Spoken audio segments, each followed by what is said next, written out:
দুইটি শর্ত পূরণ না করে নির্বাচন হলে জনগণ কোনো নির্বাচন সেই নির্বাচন মেনে নেবে না। এখানে কি কি সংস্কার চান সেটি হয়তো আরো বড় বিষয়, সেগুলো কি এটা অনেক আসলে বড় মাপের ফেব্রুয়ারির কথা। মধ্যে বা রোজার আগে সম্পন্ন হবার মতো অবস্থা আছে? আমরা মনে করি সিনসিয়ারলি কাজ করলে এবং রাজনৈতিক অংশীজন যারা আছেন তারা যদি সঠিকভাবে সহযোগিতা করেন এটা সম্ভব। আপনি কি মনে করেন সিনসিয়ারলি কাজ করছে এবং রাজনৈতিক দলগুলো সঠিকভাবে সহযোগিতা করছে এখন পর্যন্ত? দৃশ্যমান বিচার বলতে আপনারা কি বোঝাচ্ছেন? নারী সংস্কার কমিশন, সেটির বিষয়ে আপনারা আপনাদের আপত্তির কথা জানিয়েছেন, আপনারা আসলে প্রস্তাবটি প্রত্যাখ্যান করেছেন। আমরা তো কেউ চাইলেই কোরআনের আইনটা বদলাতে পারবো না। এখানে সেই রকম কোরআনের স্পিরিটের টোটালি এগেইনস্টে গেছে এমন কিছু জিনিস আছে। কমিশনটা গঠন করা হয়েছে, এটাও তো জনগণকে জানতে দেওয়া হয়নি, আমরাও তো জানি না। আর কি সব সংস্কার কমিশন আপনাদের সাথে কথা বলে তারপর ঠিক করা হয়েছে? শুধু এই কমিশনটাই হয়নি? যাই, আপনি লন্ডনে খালেদা জিয়ার সাথে দেখা করেছেন, বিএনপি নেত্রী, এবং সেখানে তারেক রহমান উপস্থিত ছিলেন। প্রথমে তো আপনি প্রশ্ন করবেন, আমি আশা করি যে উনি কেমন আছেন। তিনবারের প্রধানমন্ত্রী ছিলেন, দীর্ঘদিন তিনি নির্যাতিত ছিলেন, আমরাও মজলুম, তিনিও মজলুম, আমরা একসাথে রাজনীতি করেছি অনেকদিন। আপনি বেশ বেশ কিছুদিন আগেই আপনার একটা বক্তব্য খুব আলোচিত হয়েছিল এবং বিএনপিটা নিয়ে বেশ সমালোচনাও করেছিল। আপনি বলেছিলেন যে বর্তমানে দেশে দুটি পরীক্ষিত দেশপ্রেমিক শক্তি আছে, সেনাবাহিনী এবং আপনারা, মানে জামাতে ইসলামী এবং সেনাবাহিনী। তাদের যে সমর্থক আছে, ভোটার আছে, তাদের অবস্থানটা কি বা তাদের রায় জানাবার কি কোনো সুযোগ থাকবে? আমি আবারও বলছি যে তাদের রাজনৈতিক দৃষ্টিভঙ্গি পাল্টাতে হবে, আমূল পরিবর্তন আসতে হবে তাদের দৃষ্টিভঙ্গিতে। মানুষকে সম্মান করার, জনগণকে অধিকার দেওয়ার ব্যাপারে তাদেরকে প্রমাণ করতে হবে যে তারা এটা বিশ্বাস করে এবং তারা আন্তরিক। বলেন যে পাকিস্তানকে গণহত্যার জন্য ক্ষমা চাওয়ার জন্য বলা হচ্ছে, সে সময় আপনারা পাকিস্তানের পক্ষে ছিলেন। সম্প্রতি মার্কিন প্রতিনিধিদের সাথে বৈঠকের পর আগামী প্রথম রমজানের আগেই নির্বাচন করতে হবে এমনটা জানালেও তার পরদিন সংবাদ সম্মেলনে নির্বাচনের আগে 3টি দাবি পূরণের শর্ত এবং তারপর লালমনিরহাটে প্রয়োজনীয় সংস্কার এবং দৃশ্যমান বিচার, এই দুটি শর্ত পূরণের আগে কোনো নির্বাচন জনগণ মেনে নেবে না বলে জানিয়েছেন জামায়াতে ইসলামের আমির ডক্টর শফিকুর রহমান। নির্বাচনের আগে ঠিক কি কি সংস্কার চায় জামাত? দৃশ্যমান বিচার বলতেই বা কি বোঝাচ্ছেন তারা? আর সে সব শেষে কবে নির্বাচন চায় দলটি? লন্ডনে বেগম জিয়া এবং তারেক রহমানের সাথে জামাত আমিরের বৈঠকে নির্বাচন নিয়ে কোনো আলোচনা বা সমঝোতা হলো কি? অন্যদিকে ৭১-এর গণহত্যায় পাকিস্তানকে আনুষ্ঠানিকভাবে ক্ষমা চাইতে বাংলাদেশের আহ্বানকে কিভাবে দেখছে জামাত? পাক বাহিনীর সহযোগী হিসেবে তারাও কি চাইবে ক্ষমা? এবং আপনাকে অসংখ্য ধন্যবাদ, আপনি আপনার এত ব্যস্ততার মধ্যে আমাকে একটু সময় দিয়েছেন। আমি জানি আপনার খুব সময় স্বল্পতা আছে, অল্প সময় আপনি আমাকে দিতে পারবেন, তাই খুব সুনির্দিষ্ট এবং ছোট ছোট করেই আমি প্রশ্ন করব, আপনার কাছ থেকেও জানতে চাইব। শুরু করি একটু নির্বাচন প্রসঙ্গে, সবচেয়ে বেশি আলোচিত এই সময়ে মার্কিন প্রতিনিধিদের সাথে বৈঠকের পর আপনি বলেছিলেন রমজানের আগে এবং প্রথম রমজানের আগেই আপনি নির্বাচন চান। সেটি হচ্ছে সামনের বছরের 16 থেকে 18-র মধ্যে রমজান হবে, 18 ফেব্রুয়ারির মধ্যে, সেটি একটা ধারণা পাওয়া যায়। অতএব প্রথম অর্ধেই আপনারা নির্বাচন চান। ঠিক তার পরদিন সংবাদ সম্মেলনে আপনি বললেন 3টি দাবি পূরণ হতে হবে, দৃশ্যমান বিচার, প্রয়োজনীয় সংস্কার এবং আরও একটি দাবির কথা আপনি বলছেন। এবং 19 এপ্রিল লালমনিরহাটে গিয়ে বলছেন 2টি শর্ত পূরণ না করে নির্বাচন হলে জনগণ কোনো নির্বাচন সেই নির্বাচন মেনে নেবে না, খুনিদের বিচার এবং প্রয়োজনীয় সংস্কার। কথায় কি মানে একদম সুনির্দিষ্ট তারিখ থেকে, মানে সময় থেকে কি আপনারা সরে আসলেন আস্তে আস্তে? আপনাকে ধন্যবাদ আমাকে কানেক্ট করার জন্য এবং কথা বলার সুযোগ সৃষ্টি করে দেওয়ার জন্য। আপনার চ্যানেল এবং দর্শক শ্রোতা মণ্ডলী যারা আছেন তাদের সবাইকে শুভেচ্ছা জানিয়ে আমি আমার কথা শুরু করছি।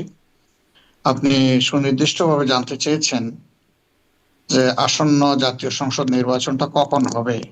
এই ব্যাপারে আমার একটা বক্তব্য মার্কিন প্রতিনিধিদের সাথে দেখা করার পরে সাংবাদিকদের সামনে আমার বক্তব্য এসেছিল। দেখেন, একই বক্তব্যে সবকিছু সবসময় বলা সম্ভব হয় না, কিন্তু এই পরিবর্তন আসার পর থেকেই আমরা এই দাবি সমানভাবে বলে আসছি। আমরা কখনো বলি নাই যে এই দুইটা দাবি আমরা পরিত্যাগ করেছি বা কম্প্রোমাইজ করব। আর এই দাবিগুলো আমাদের দলীয় দাবি না, এটা এদেশের মুসলিম মানুষের দাবি। একটা দাবি হচ্ছে খুনিদের বিচার যারা গণহত্যা করেছে, আর একটা হচ্ছে সংস্কার, প্রয়োজনীয় সংস্কার, সকল সংস্কার নয়।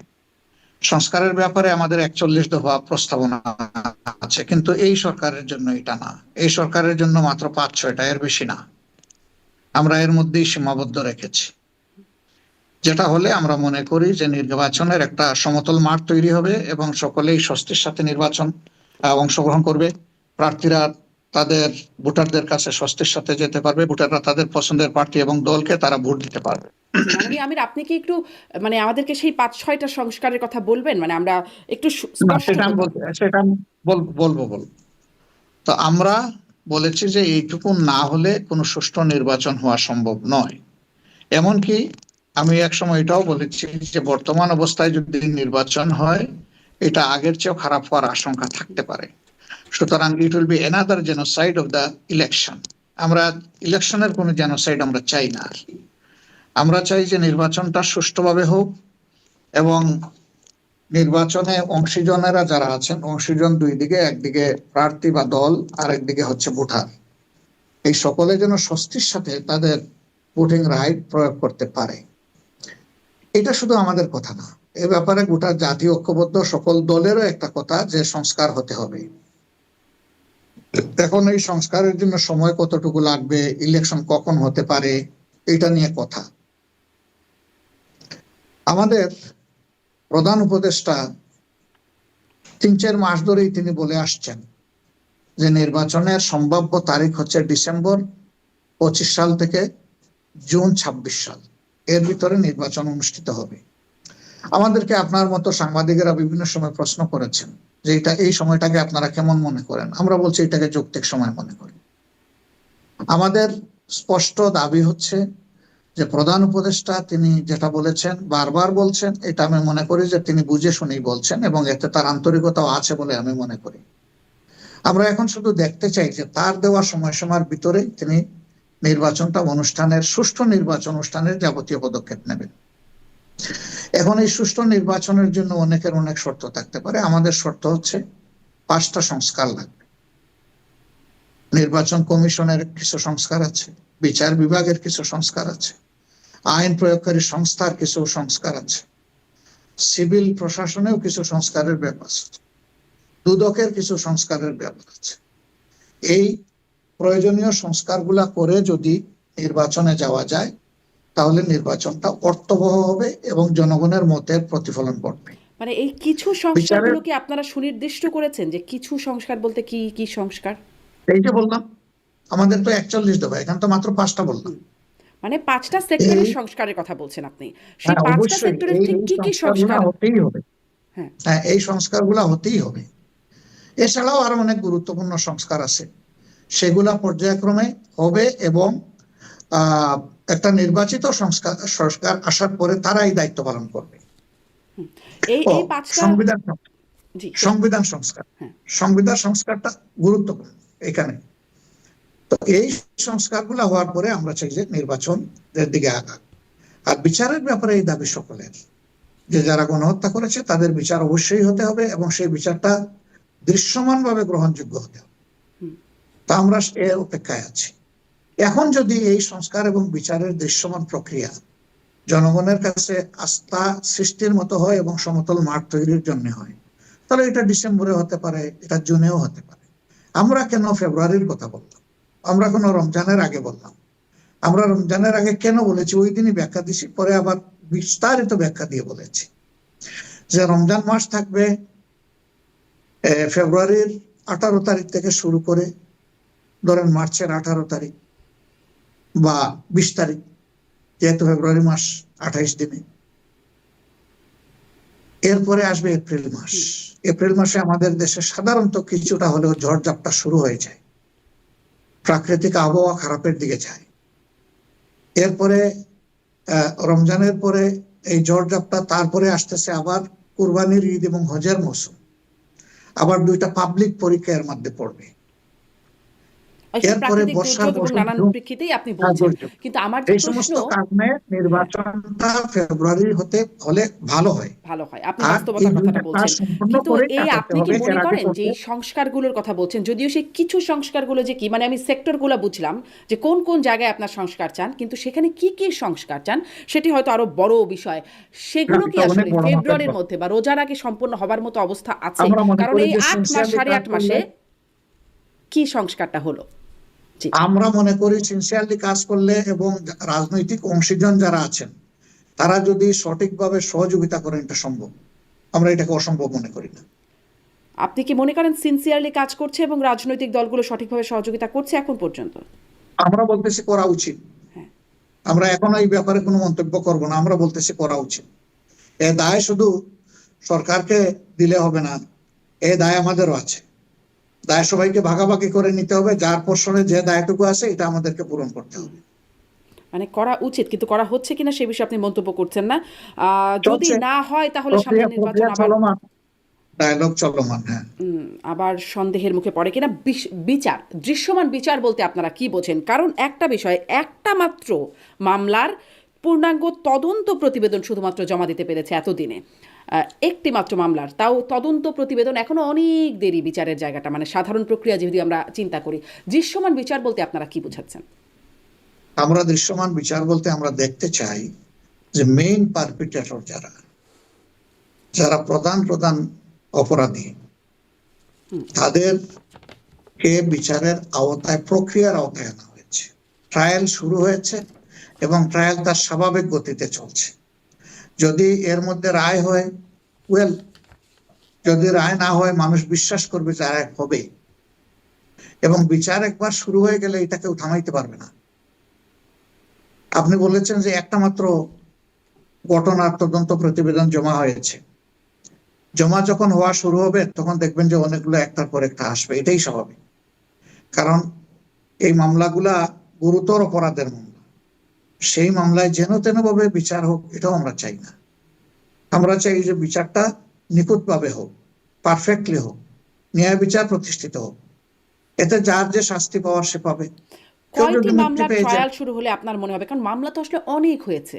কয়টি মামলার না, ট্রায়াল আমি শুরু ওই যে হলো? বলছি যে প্রধান প্রধান যারা যারা হুকুমদাতা, এটা তো সবাই আমরা জানি কারা হুকুমদাতা, এটা বলারই কোনো প্রয়োজন নেই। এটা clear, very much clear, transparent.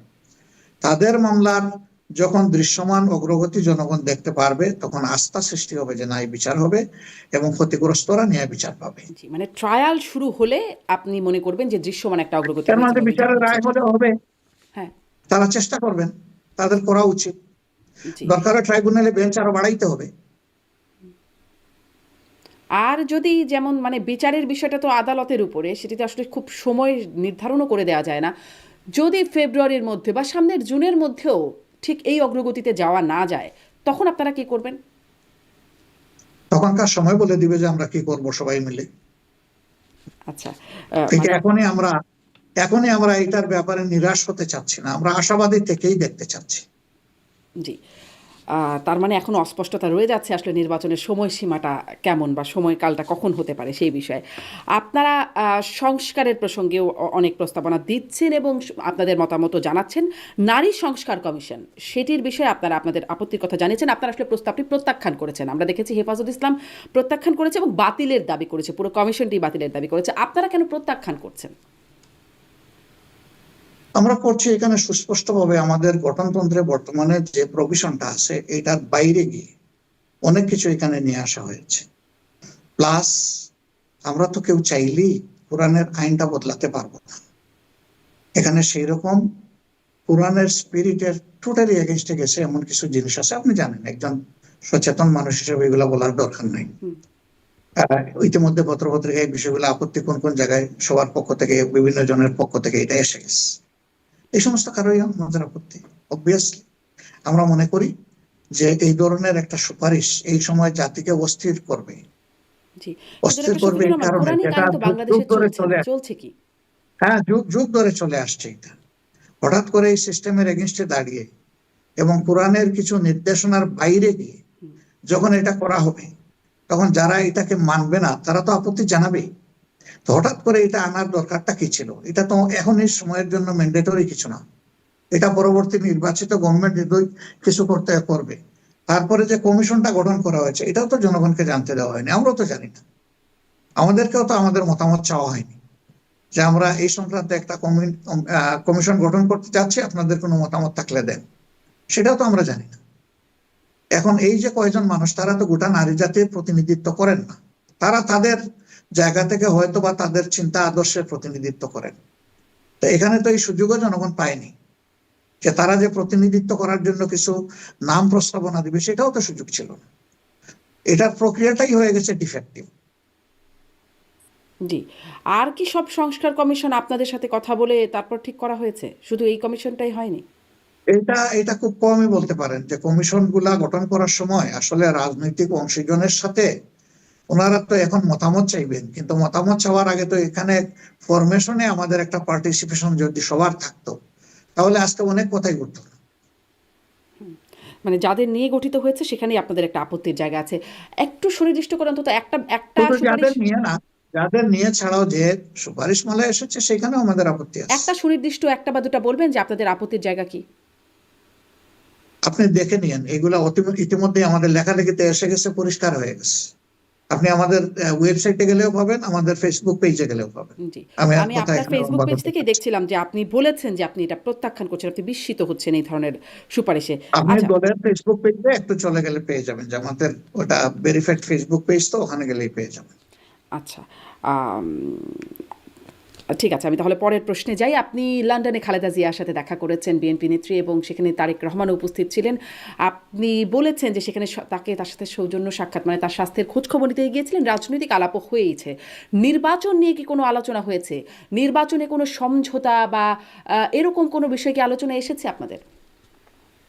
প্রথমে তো আপনি প্রশ্ন করবেন, আমি আশা করি যে উনি কেমন আছেন। তিন- তিনবারের প্রধানমন্ত্রী ছিলেন, আমরা মাঝে তার মাঝে একটা তার বয়স হয়। ডাক্তারের বরাতে জানতে পারি যে দীর্ঘদিন তার তিনি অবস্থার নির্যাতিত উন্নতি ছিলেন। হয়েছে। জি। হ্যাঁ, দীর্ঘদিন তিনি নির্যাতিত ছিলেন। আমরাও মজলুম, তিনিও মজলুম। আমরা একসাথে রাজনীতি করেছি অনেকদিন। আমাদের নৈতিক এবং দায়বোধের জায়গা থেকে ওই কার্টেসি ভিজিটটা আমাদের যাওয়া দরকার ছিল, আমরা গিয়েছি। আলহামদুলিল্লাহ দেখা হয়েছে, মানসিকভাবে উনি ভালো আছেন, শারীরিক অবস্থা তো বুঝতেই পারছেন। তো সব মিলাইয়া আমাদের এই সাক্ষাৎটা ছিল অ্যাবসলিউটলি একেবারেই নন অফিসিয়াল, এবং এটা ছিল একেবারেই এটা সৌজন্যমূলক। যেহেতু তিনি তার বড় সন্তানের বাসায় থাকেন এবং তিনি দলেরও ভারপ্রাপ্ত চেয়ার, সেই কারণে তিনি ওই সাক্ষাৎকারের সময় ছিলেন, কথাবার্তা আমাদের হয়েছে। সুনির্দিষ্ট কোনো রাজনৈতিক এজেন্ডা নিয়ে আমরা কথা বলিনি, দেশের ওভারঅল সিচুয়েশন নিয়েই আমরা কথাবার্তা বলেছি।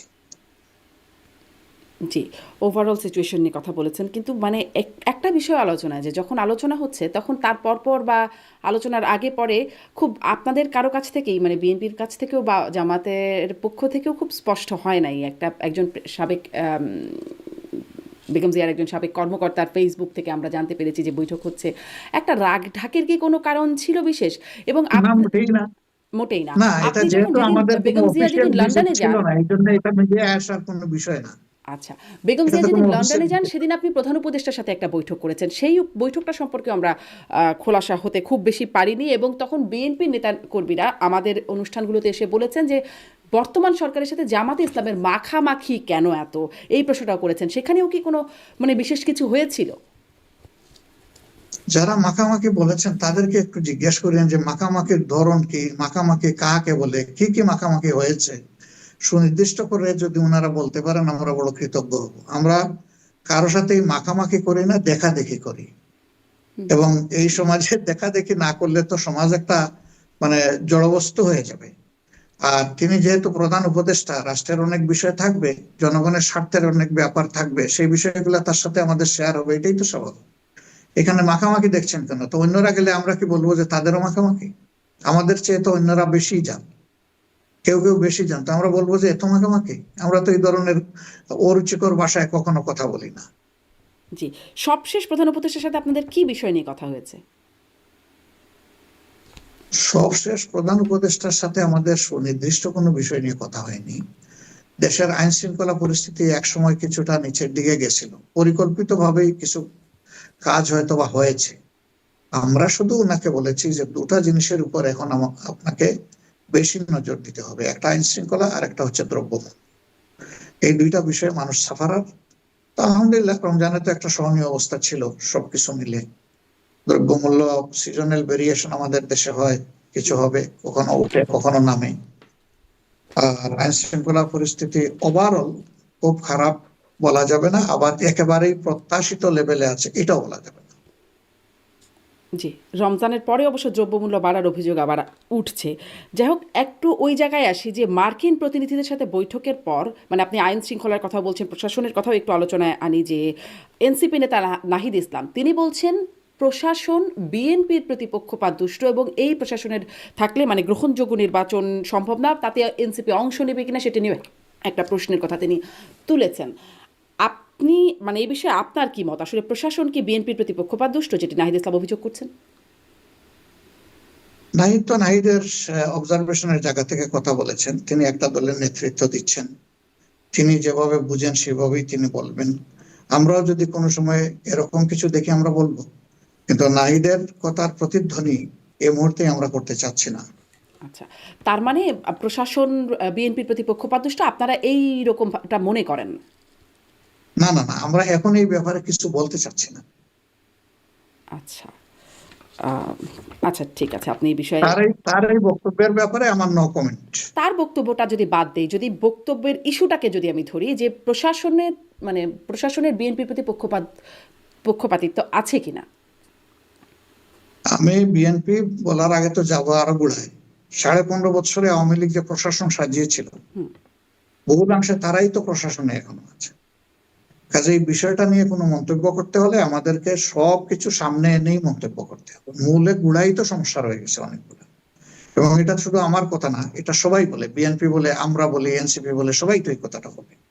কিন্তু এটা সলিউশন হওয়া দরকার, আমরা সেই সলিউশনের অপেক্ষায় আছি। কেমন সলিউশন, কিভাবে আমরা সলিউশনটা এমন চাই যে প্রশাসন কোনো দলের হবে না। আমরা চাই যে কাউকে ফেভারও করবে না, কাউকে ডিসফেভারও করবে না। প্রশাসন হবে দেশের, প্রশাসন হবে জনতার। কোনো বিশেষ দলের প্রতি কোনো আনুগত্য আমরা চাই না, সে যে দলই হোক। এমনকি আমাদের দলের প্রতি আমরা কারো এই ধরনের অন্ধ আনুগত্য এটা চাই না।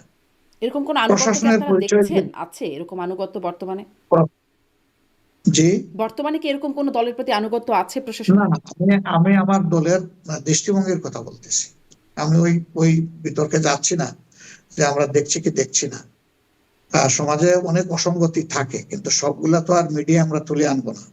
কারণ এর আগে আমাদের দায়িত্ব হচ্ছে অসঙ্গতি দূর করার জন্য আমাদের অবস্থান থেকে কিছু করার থাকলে সেটা করা, কোন জায়গায় সহযোগিতা করার থাকলে, পরামর্শ দেওয়ার থাকলে সেটা দেওয়া। যদি সেই অসঙ্গতি গুলা ভয়াবহ রূপ ধারণ করে, তখন বাধ্য হয়ে পাবলিকের কাছে নিয়ে যেতে হয়। ওটা প্রয়োজনে আমরা যাবো যদি এরকম কিছু দেখি। আমরা এটা প্রত্যাশা করতে চাই না। আমরা চাই প্রশাসন নিরপেক্ষ থেকেই তার নৈতিক দায়িত্ব এবং প্রশাসনিক দায়িত্ব পালন করবে। আপনারা কি চান, এখন কি হচ্ছে, এখন কি অবস্থা, সেটিও একটু আপনার কাছ থেকে বুঝতে চাইছিলাম। যাই হোক, আপনি বলছেন সেই বিতর্কে আপনি যেতে চান না। আপনি বেশ কিছুদিন আগেই আপনার একটা বক্তব্য খুব আলোচিত হয়েছিল এবং বিএনপিতে নিয়ে বেশ সমালোচনাও করেছিল। আপনি বলেছিলেন যে বর্তমানে দেশে দুটি পরীক্ষিত দেশপ্রেমিক শক্তি আছে, সেনাবাহিনী এবং আপনারা মানে জামাতে ইসলামী এবং সেনাবাহিনী। এবং তারপরে আমরা দেখেছি সম্প্রতি সেনাবাহিনীকে নিয়ে একটা বিতর্ক, আলোচনা, সমালোচনা উঠেছে। হাসনাত আবদুল্লাহ এনসিপি নেতা, তিনি বলেছেন তাকে ডেকেছে রিফাইন্ড আওয়ামী লীগের প্রস্তাব। এই বিষয়টি আপনি কিভাবে দেখেছেন? এবং তারপরে সেনাবাহিনীর বিরুদ্ধে একটা মুভমেন্টও হয়েছে। এই বিষয়টি আপনি কিভাবে দেখেছেন সেই সময়, সেটি একটু জানতে চাই। এবং সাথে সাথে এটিও যদি বলেন যে সেই সময় উপদেষ্টা আসিফ মাহমুদ তিনি বলছেন যে আসলে সেনাপ্রধান ডক্টর ইউনূসকে মেনে নিতে পারেননি, বুকে পাথর চেপে তিনি আসলে মেনে নিয়েছেন ডক্টর ইউনূসকে।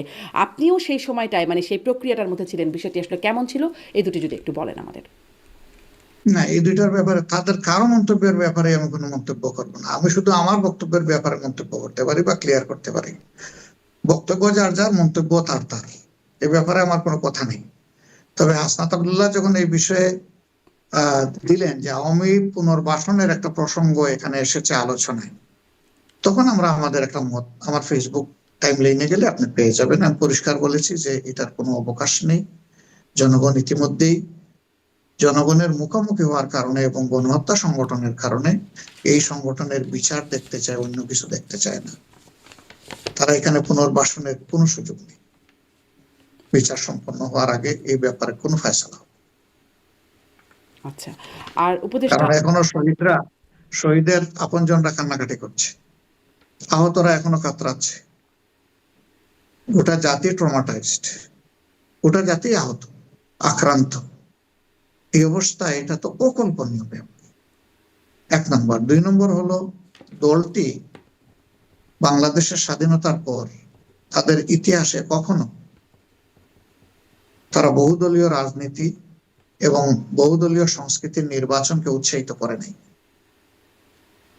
আপনি যদি স্বাধীনতার পর যান সেখানেও দেখবেন একদলীয় বাকশাল।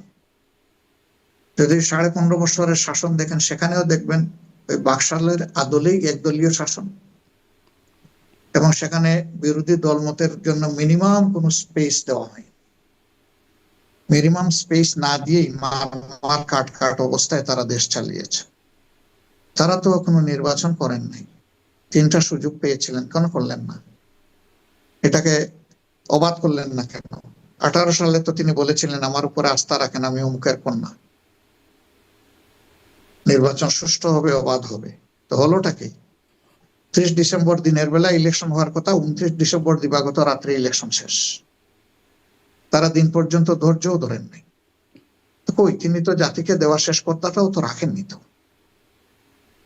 আর 24-এ তো সেই পরিস্থিতি সৃষ্টি করেন। আমি নিজেও একজন প্রার্থী ছিলাম, আমি তো আমার ভোটারদের কাছে যেতেই পারি। আমাদের অনেকে বন্দি করা হয়েছে গড়ে, আর অনেকে বন্দি করা হয়েছে জেলে, এবং অনেক ক্যান্ডিডেটকে মারধর করা হয়েছে। আবার ক্যান্ডিডেটদের যারা নির্বাচনী কর্মী আছেন তাদেরকে মারধর করা হয়েছে। আমার নির্বাচনী এলাকায় 22 জন লোককে কিডন্যাপ করে রেখে দিল সারাদিন। রাত্রে 12টার সময় তারা মুক্ত হলেন, এর মাঝে 4 জনকে আবার জেলেও পাওয়া গেল। তো তারা তো ইলেকশনে বিশ্বাসী না। জোর করে তাদেরকে কারা আনতে চায় ইলেকশন? আগে আওয়ামী লীগ তাদের অ্যাটিটিউড জাতির সামনে পরিষ্কার করল, সেটাই তো করে নাই, করতে পারলো না, ব্যর্থ হয়েছে। তারা যদি এখন যেই নির্বাচনটা বা আপনারা যে সুষ্ঠু নির্বাচন আয়োজনের কথা বলছেন, তারা যদি সেই নির্বাচনটা করতে চায় তখন আপনাদের প্রতিক্রিয়া কি হবে? অংশ তারা নিতে চায়? নির্বাচনে বিশ্বাস করলে না নির্বাচন করবে? আগে তো বিশ্বাস করার প্রমাণ দেব। তারা তো এখনো জাতিকে ডিস্টার্ব করে, বিভিন্ন ভাবে ডিস্টার্ব করে। সেই ডিস্টারবেন্স গুলো তো একদম ক্লিয়ার, ট্রান্সপারেন্ট, মার্বেলের মতো ট্রান্সপারেন্ট, সবাই তো দেখতে পাচ্ছে এগুলো। তো এগুলা তো গণতন্ত্রের পথে হাঁটার পথ না। মানে তাহলে আপনাদের অবস্থানটা মোটামুটি এখানে সামনের নির্বাচনে আসলে তাদেরকে তাদের অংশগ্রহণের কোনো সুযোগ আপনারা চান না? আমরা চাই না বড় কথা নাই, জাতিই চায় না। কারণ আমি আগেই বলেছি জাতির বিরুদ্ধেই তারা অস্ত্র ধরেছিলেন। এই লড়াইটা কোনো দলের ছিল না, কোনো নির্দিষ্ট গোষ্ঠীর ছিল না, এটা সারা জাতির ছিল, অধিকার ফিরে পাওয়ার লড়াই। তারা তো কার্যত সারা জাতির বিরুদ্ধে দাঁড়িয়েছে, জাতি তো চায় না। আমরা চাইলেই কি, না চাইলেই কি। কিন্তু তাদের তো একটা ভোটার, আমরা তো ভোটার হোক, সমর্থক আছে। আমরা তো জনগণের জন্য রাজনীতি করি, জনগণের সেন্টিমেন্টকে তো আমরা অসম্মান করতে পারি না, যদি সেই সেন্টিমেন্টটা ন্যায়সঙ্গত হয়। জি জি, মানে আমি এটাই বলছিলাম যে তাদের যে সমর্থক আছে, ভোটার আছে, তাদের অবস্থানটা কি বা তাদের রায় জানাবার কি কোনো সুযোগ থাকবে? দেখেন, তারা 3টা ভোট করেছে, 14 সালে একটা, 18 সালে একটা, 24 সালে একটা। তাদের ভোটাররাও তো ভোট দিতে যায়নি, এটা তো সত্য। 14 সালে বহু সেন্টারে একটা ভোটও পড়েনি। এরপরে 42, 48, 52 এরকম ভোটের হার দেখানো হয়েছে, সেটা ড্রেসিং করা, টুইস্টেড। তো তাদের ভোটাররাই তো আস্থা রাখে না তাদের উপরে, তাদের কর্মীরা গেলেও তো কিছু ভোট পড়তো, কোন একটা সেন্টার তো খালি যাইতে পারতো না। সেটা তো বাস্তবতা, তা রেকর্ডে ন্যাশনাল ইন্টারন্যাশনাল মিডিয়াতে উঠে এসেছে। মানে সেই বাস্তবতার কারণেই তাদের আসলে সামনের নির্বাচনে অংশগ্রহণ করার কোনো সুযোগ নাই। আমি আবারও বলছি যে তাদের রাজনৈতিক দৃষ্টিভঙ্গি পাল্টাতে হবে, আমূল পরিবর্তন আসতে হবে তাদের দৃষ্টিভঙ্গিতে। মানুষকে সম্মান করার, জনগণকে অধিকার দেওয়ার ব্যাপারে তাদেরকে প্রমাণ করতে হবে যে তারা এটা বিশ্বাস করে এবং তারা আন্তরিক। জি জি, ডাক্তার শফিকুর রহমান, আপনি বলছিলেন যে আহতরা, যেটি আসলে বাস্তবতা, আহতরা এখনো কাতরাচ্ছে। সম্প্রতি আমরা দেখলাম আহতদের চিকিৎসার জন্য পাকিস্তানে পাঠানো হচ্ছে, 31 জনকে অন্তত পাঠানো হচ্ছে পাকিস্তানে। এটা কি আপনি নিজেও একজন চিকিৎসক, আপনি খুব ভালো জানেন বাংলাদেশের চিকিৎসা ব্যবস্থা পাকিস্তানের চেয়ে বেশ এগিয়ে, সেখানে পাকিস্তানে তাদেরকে পাঠানোর সিদ্ধান্তটা আপনি কিভাবে দেখেন? আমাদের দেশের চিকিৎসা ব্যবস্থায় সবগুলা সেক্টরে আমরা এগিয়ে নাই। কিছু কিছু সেক্টরে আমরা ভালো করছি, আবার কিছু কিছু সেক্টরে আমাদের বেশ কিছু ঘাটতি আছে। যেমন ধরেন চক্ষু চিকিৎসা এখনো আমরা কিছুটা পিছনে। তারপরে যেগুলা হাড় জোড়া সংক্রান্ত বিষয়ে অর্থোপেডিক্স প্রবলেম যেগুলো আছে সেগুলাতে আমাদের অবস্থান এখনো পুরাপুরি ওই not up to the mark. Pakistan আর up to the Pakistan mark? পাঠানোর, না বলতেছি যে আমাদের দেশে not up to the mark. আর পাকিস্তান পাঠানোর আগেও দুই একটা দেশে পাঠানো হয়েছে, কিন্তু সেই দেশগুলোতে পাঠানোর ক্ষেত্রে অনেকগুলা জটিলতা আছে। যেমন তুরস্কেও পাঠানোর একটা উদ্যোগ সরকার নিয়েছে, আবার সিঙ্গাপুর এবং ব্যাংককে পাঠানোর উদ্যোগ নিয়েছে। তো সেই সমস্ত জায়গায় তারা এখনো খুব ভালো ব্রেক থ্রু করতে পারছেন। এখন পাকিস্তান দিয়ে কোনো কথা না, সরকার যদি কোনো জায়গায় গিয়ে একটু কমফোর্ট পায়, কারো যদি হেল্পিং হ্যান্ড পায়, যেখানেই পাবে নেওয়া উচিত, এটা আমরা মনে করি। কোন জায়গার এটা বড় কথা না, এই মানুষগুলা সুস্থ হয়ে ওঠা এটা বড় কথা। সরকার কমফোর্ট পায় আপনি বলছেন, কিন্তু মানে চিকিৎসা ব্যবস্থায় কি আহ, সেই সেবাটা মানে যেটা কাঙ্ক্ষিত সেটা সেখানে পাওয়া সম্ভব বলে আপনি মনে করছেন, যেটি বাংলাদেশে সম্ভব হচ্ছে না? এটা সরকার বলতে পারবে, তারা যোগাযোগ করে নিশ্চয়ই এই ব্যাপারে তারা আশ্বস্ত হয়েছেন বা চেক করে দেখেছেন। আমরা তো আর এটা চেক করতে চাইনি, আমি বলতে পারবো না এটা। মানে এখানে সরকারের অবস্থানের মানে কোনো সমালোচনায় আপনারা নাই, মানে আপনারা সরকারের অবস্থানকে সঠিক মনে করছেন? আমরা সরকারের উপর এটা ছেড়ে দিচ্ছি, আচ্ছা, কারণ স্পষ্ট। সরকার উদ্যোগ নিয়েছে, তারা ভালো জানে। জি, স্পষ্ট। ডাক্তার শফিকুর রহমান, পাকিস্তানের পররাষ্ট্র সচিব সম্প্রতি বাংলাদেশ সফর করলেন এবং সেখানে বিশেষ করে আলোচনা এসেছে, অনেক বিষয়ে আলোচনা হয়েছে। 3টি বিষয়ে বাংলাদেশের পক্ষ থেকে বলা হয়েছে, যদিও পাকিস্তানের পক্ষ থেকে উচ্চ রাখা হয়েছে। 71-এ গণহত্যার জন্য পাকিস্তানকে ক্ষমা চাওয়ার জন্য আনুষ্ঠানিকভাবে ক্ষমা চাওয়ার আহ্বান জানানো হয়েছে, আমাদের ন্যায্য হিস্যা ফেরত চাওয়া হয়েছে এবং আটকে পড়া পাকিস্তানিদের প্রত্যাবাসনের কথা বলার জন্য। আপনি এই বাংলাদেশের এই দাবির প্রেক্ষিতে আপনার অবস্থান কি বা আপনার দলের অবস্থান কি? সরকার তো সরকারের জায়গা থেকেই দাবি জানাবে, এটাই তো স্বাভাবিক।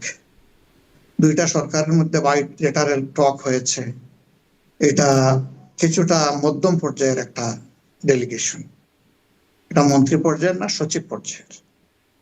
তো সেই ডেলিগেশনের সরকার উপযুক্ত মনে করেছে যে এগুলো আমাদের দাবি নিয়ে যে উত্থাপন করা উচিত।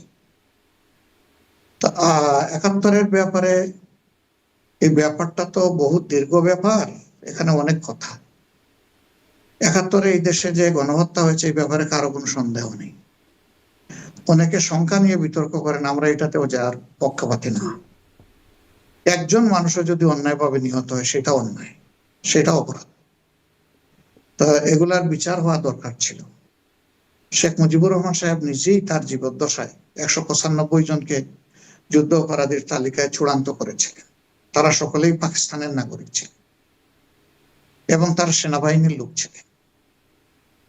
সেটা সুরা হয়নি, সেটা ওই অবস্থায় থেকে গেল।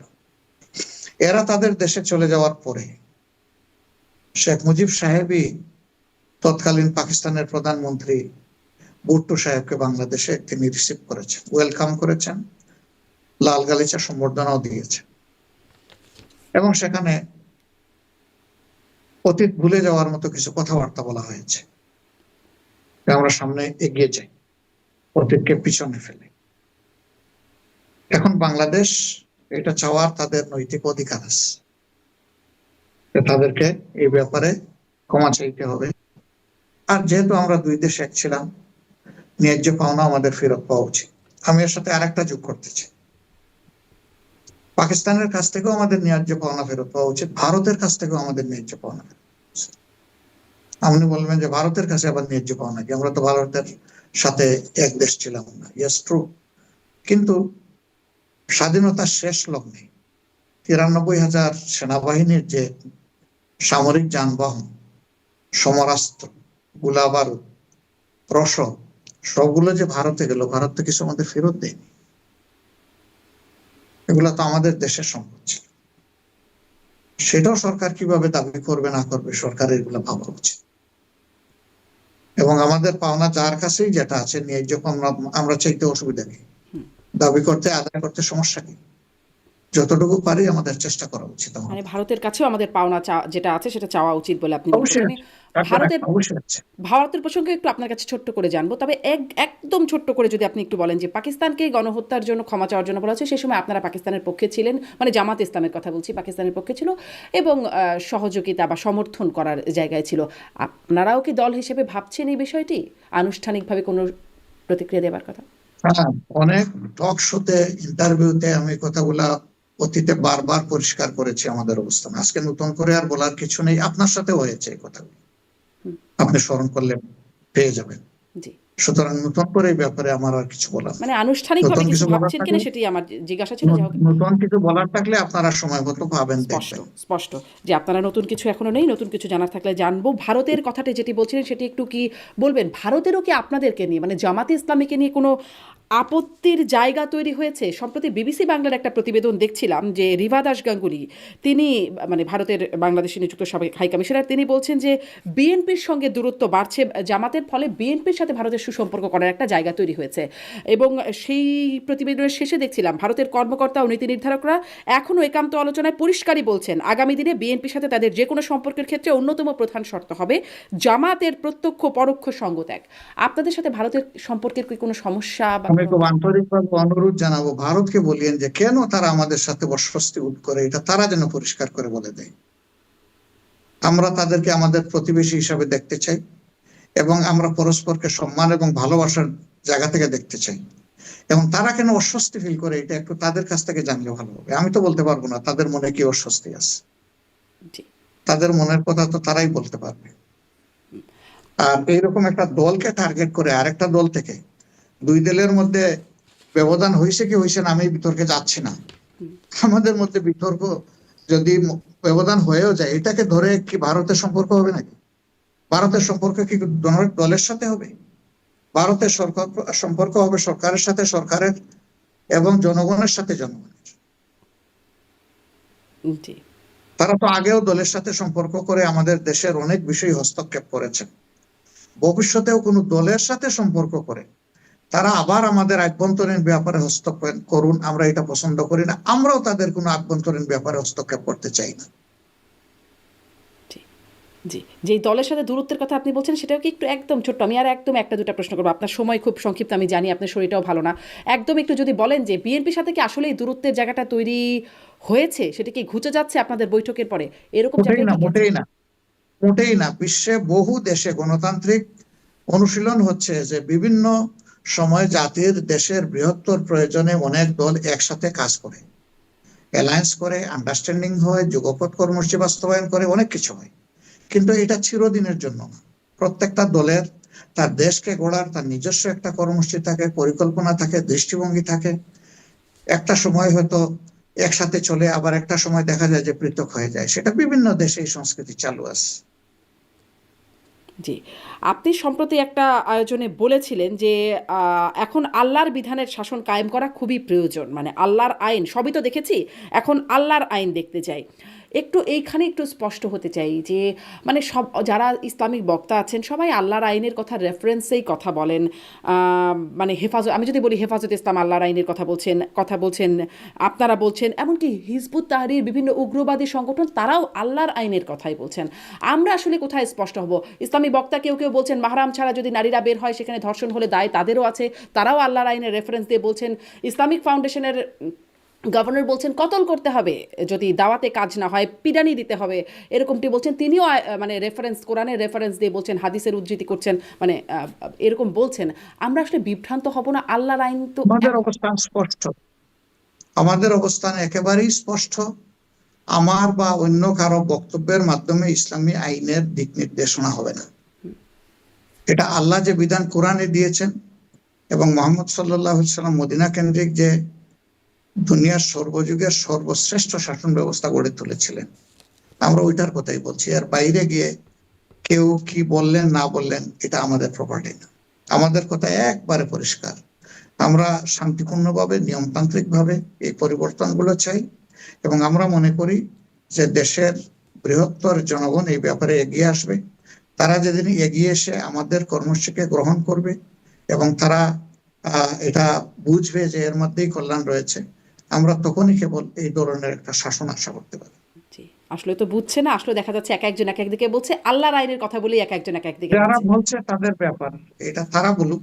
ওই সমস্ত সকল বুঝের সাথে আমাদের বুঝ মিলবে না, এমনকি আমাদের বুঝের সাথে অনেকের বুঝ মিলবে না, এটাই স্বাভাবিক। জি, বুঝেন না মিলুক, কিন্তু আল্লাহর আইনে তো একটা একরকম ভাবে মেলার কথা ছিল বা মেলা উচিত ছিল। হ্যাঁ, মিলার কথা ছিল, হবে ইনশাআল্লাহ। জি, আপনাদের নিবন্ধন ইস্যুটার কি অবস্থা? কবে, মানে নির্বাচন তো সামনে, নিবন্ধনটা আপনারা কবে নাগাদ ফিরে পাবেন বলে ভাবছেন? আবার আমি বললে কোর্টের উপর হস্তক্ষেপ হবে না তো? এখন এটা ট্রায়াল প্রসেসে আছে, এর উপরে 3 সেশন শুনানি হয়েছে। আমাদের আইনজীবীদের ধারণা আর একটা সেশন শুনানি হলে এটা শুনানিটা সম্পন্ন হবে, তারপরে হয়তো রায়ের দিকে যাব। আপনারা এখন যত তাড়াতাড়ি হয় ততই ভালো। জি, ডাক্তার শফিকুর রহমান, অনেক ধন্যবাদ। আপনার শরীরটা ভালো না আপনি বলেছেন, তারপরেও আপনি অনেকটা সময় আমাকে দিয়েছেন। অনেক ধন্যবাদ যুক্ত হবার জন্য। আপনাকেও ধন্যবাদ, ভালো থাকেন। আসসালামু আলাইকুম ওয়া রাহমাতুল্লাহ। ওয়ালাইকুম আসসালাম। দর্শক ধন্যবাদ এতক্ষণ সাথে থাকবার জন্য।